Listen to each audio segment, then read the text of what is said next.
I want to continue with my story in the hope that it will help somebody that has been battling to find an answer to being so down and so lost.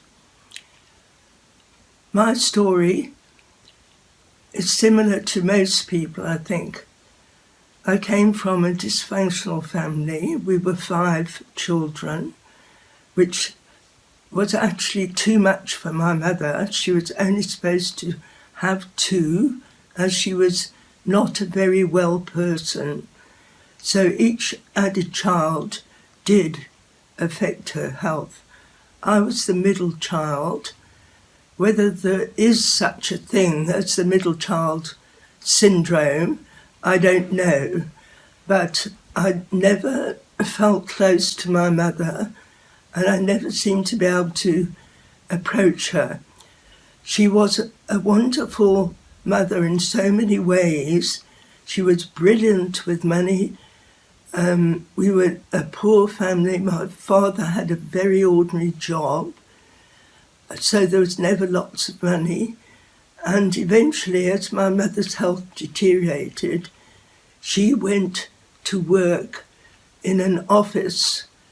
She could no longer do housework, etc. We had grown up enough, my sister and I, to begin to take over her duties. My father did a lot in the house, and this, of course, was how we coped. The relationship between my mother and father became increasingly strained as her health deteriorated, and they couldn't share what they used to share. Going to the theatre with the repertory season, reading books. They did share quite a lot, but eventually he was going to the pub on his own. That was impossible for her, being a bronchial asthmatic. She could not tolerate that. Now, by that time, the family were the children kind of divided into who was right and who was wrong, mum or dad. Being the middle child and a very sensitive child, I was aware of this tension, and I wanted everybody to get on and just be at peace.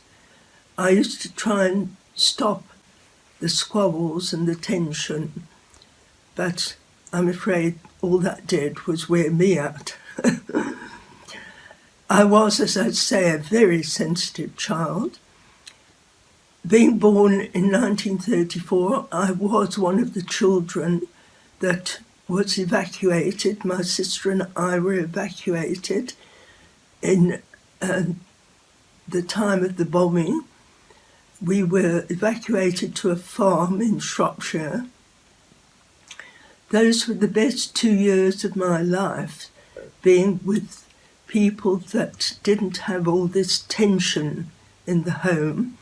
Of course, we could not bond with the farmer and his wife, replacing parents, obviously, but they were lovely, normal, kind people, and I really did enjoy that. It's one of my happiest memories ever.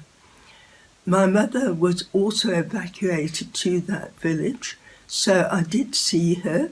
She was there with the new baby, what we call the laat lammetjie in Afrikaans. So she was close to the last baby because she no longer had 4 other children clinging to her skirts. Made a big difference. She was put up at the village inn, and people were thrilled to visit this new baby. It must have been very hard when we finally had to go back to Birmingham into a 5-bedroomed municipal house, lots of housework. I remember coming home from primary school to find my mother weeping, doing the laundry in an old-fashioned boiler. She was obviously in difficulties. I didn't know how to reach her or speak to her. There was such a block. Eventually, of course, things did change, and there was a proper washing machine when they were becoming popular and people were managing to get them.